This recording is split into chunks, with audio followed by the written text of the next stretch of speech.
ڕێز و سڵاو بۆ ئێوە بینەرانی خۆشەویستی تەلەڤیزیۆنی کۆمەڵە بە یارمەتی ئابڕۆیانی هاوکارم هاتوومەتەوە خزمەتتان بۆ پێشکەشکردنی گەشتە هێواڵەکانی سەر لە بەیانی ئەمڕۆی یەکشەممە سەرەتا سەردێڕی چەند هەوڵ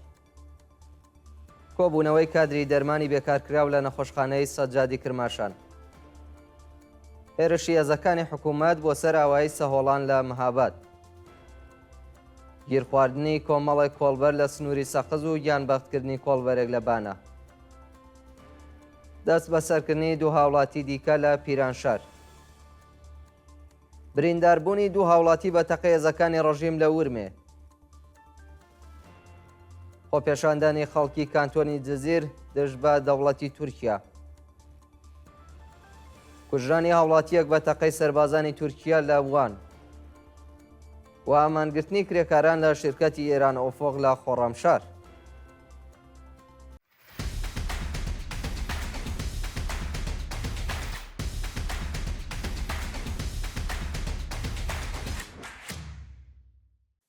کۆبوونەوەی کادری دەرمانی بێکارکراو لە نەخۆشخانەی سەجادی کرماشان ڕۆژەی شەممە هەشتی بەفرامبار کادری دەرمانی بێکارکراوی نەخۆشخانەی سەجادی کرماشان دژ بە ناڕوونی دۆخی پیشەییان کۆبوونەوە بە پێی زانیاریەکان نەخۆشخانەی سەجاد لە شاری کرماشان ماوەی 25 ڕۆژە بەهۆی کێشەی ماڵی داخراوە و هەموو کادری دەرمانی ئەو ناوەندە بێکار کراون ناڕازیان وتویانە کە بەڕێوەبەرایەتی نەخۆشخانە هێشتا داخوازیەکانیانی پەرداخت نەکردووە و لە بیلا تەکلیفیدا ماونەتەوە هێرشی هێزەکانی حکوومەت بۆ سەر ئاوایی سەهۆڵان لە مەهاباد ڕۆژی پێنجشەممە شەشی بەفرامبار هێزێکی زۆری ئەمنی بە ئۆتۆمبیلی پلاک شەخسی هێرشیان کردە سەر گوندی سەهۆڵانی سەر بە شاری مەهاباد و بە هەڕەشە و گوڕەشەوە هەڵیان کوتایە سەر ماڵی خەڵکو و بێڕەزیان بە خاوەن ماڵەکان کردووە بە وتەی سەرچاوەکانی هەواڵ ژمارەیەکی زۆر لە هێزە لیباس شەخسیەکانی ڕەژیم بە بێ حکمی قەزایی هەڵیان کوتاوەتە سەر ماڵی چەند دانیشتووی گوندەکە و دوای پشکنینی ماڵەکان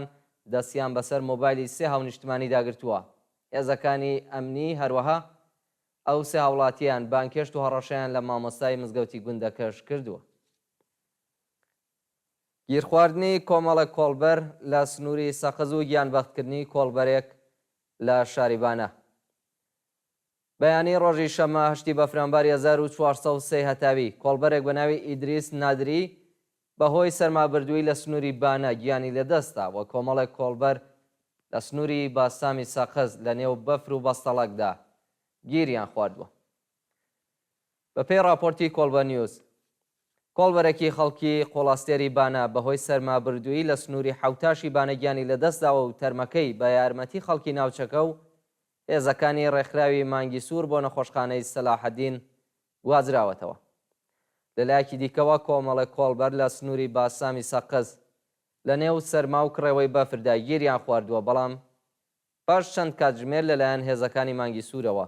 ڕزگار کراون دەست بەسەرکردنی دوو هاوڵاتی دیکە لە شاری پیرانشار ڕۆژی هەینی حوتی بەفرامبار دوو هاوڵاتی دیکەی خەڵکی پیرانشار بە ناوەکانی موسا ڕەسوڵی و سۆران محەممەدپور لەلایەن هێزامنیەکانەوە دەست بەسەر کراون بە پێی زانیاریەکان هێزەکانی حکوومەت بەبێ بەڵگەی قەزایی هێرشیان کردوتە سەر ماڵی موسا ڕەسوڵی و سۆران محەممەدپور لە گوندی خورنج و ئەو دوو هاوڵاتیان دەست بەسەر و بە شوێنێکی نادیار گواستوێتەوە شانی باسا کە بەڕفاندنی ئەو دوو هاونیشتمانیە ڕێژەی دەست بە سەرکراوانی پیرانشار بۆ 4 کەس بەرز بووەتەوە برینداربوونی دوو هاوڵاتی بە تەقێزەکانی ڕەژیم لە ورمێ کاتژمێر دوی بەیانی ڕۆژی شەممە هەشتی بەفرامبار هێزە ئینتزامیەکانی شاری ورمێ تەقەیان لە ئۆتۆمبیلێک کرد و بەهۆیەوە دوو ژن بریندار بوون بە وتەی پۆلیسی ورمێ هێزەکانیان گومانیان لە ئۆتۆمبیلێکی شیشە دوودی کردووە و هۆشداری ڕاوەستانیان داوە بەڵام گوێبیستی هۆشداری هێزەکانیان نەبوون و تەقەیان لە ئۆتۆمبیلەکە کردووە لە ئەنجامی ڕووداوەدا دوو سەرنشین ئۆتۆمبیلەکە بریندار و ڕەوانەی نەخۆشخانە کراون فەرماندەی پۆلیسی ورمێ هەروەها وتوێتی شۆفێری ئۆتۆمبیلەکە مەست بووە و دوو سەرنشینی ژنیش فیشەکیان بەرکەوتووە و بریندار بوو خۆپێشاندانی خەڵکی کانتۆنی جزیر دەست بە دەوڵەتی تورکیا هەزاران شارۆمەندی دانیشتووی کانتۆنی جزیر لە ڕۆژاوای کوردستان ڕۆژەی شەممە هەشتی بەفرامبار بۆ پشتیوانی لە هێزەکانی سووریای دموکراتیک ڕژانە سەر شەقام و دژ بە دەوڵەتی تورکیا دروشمیان بەرز کردەوە. بەشداربوانی ئەو چالاکیانە لە شارەکانی کۆبانی و چلاغا دروشمی ئێمە هەمومان قەسەدەینیان بەرز کردەوە و هەڕەشەکانی ئەردوغانیان بۆ لە ناوبردنی قەوارەی ڕۆژاوای کوردستان بە توندی شەرمەزار کردووە. خۆپێشاندەران داوایان لە کۆمەلگای جیهانی کرد کە ڕێگە لە هێرشەکانی دەوڵەتی تورکیا و گروپە جیهادیەکانی سەر بە وڵاتە بۆ سەر ڕۆژاوای کوردستان بگرن. کوژرانی هاوڵاتیەک بە تەقەی سەربازانی تورکیا لە شاریوان کاتژمێر چواری بەیانی ڕۆژی شەممە هەشتی بە فرانباری ساڵی 1403 هەتاوی سەربازانی تورکیا لە شاریوانی سەر بە باکووری کوردستان هاوڵاتیەکی کوردیان بە ناوی سعیدیان بەداوای لێبوردنەوە سعیدهان دۆردوو بە تەقەی ڕاستەوخۆ کوشت.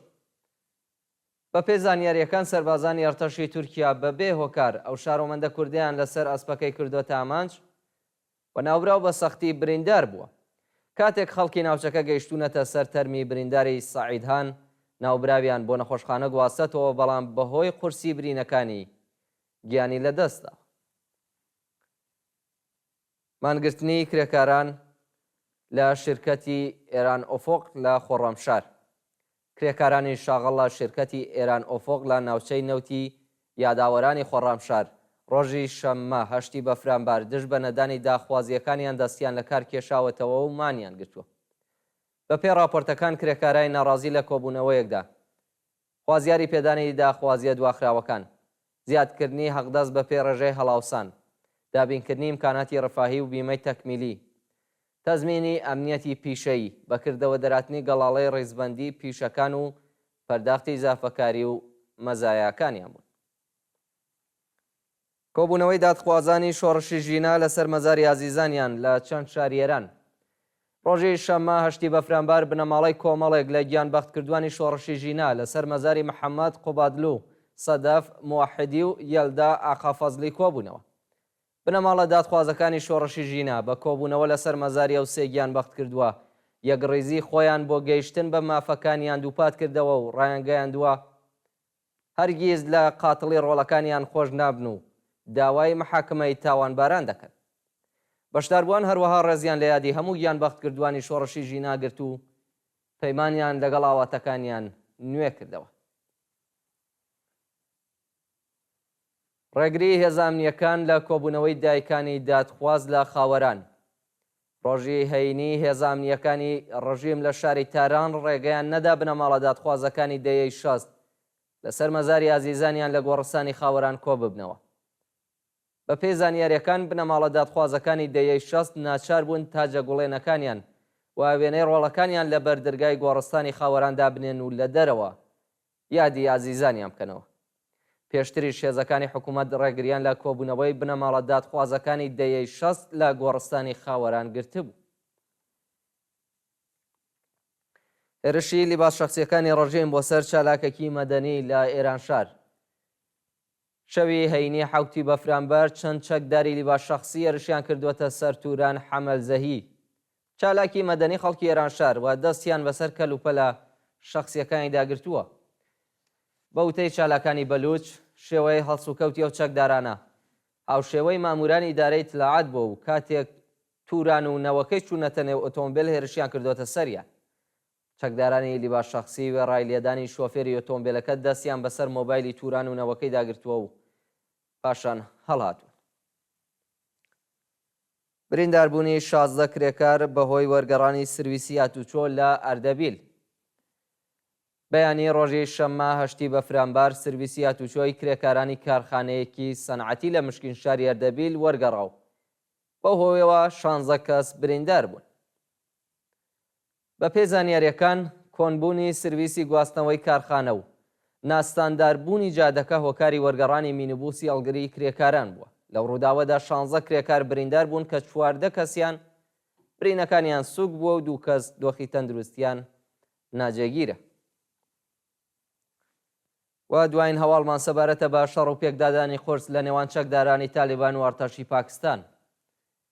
ڕۆژی شەممە چەکدارانی تالیبانی ڕشیان کردوتە سەر سەربازانی پاکستانی لەسەر سنووری ئەفغانستان و 19 کەسیان کوشتووە.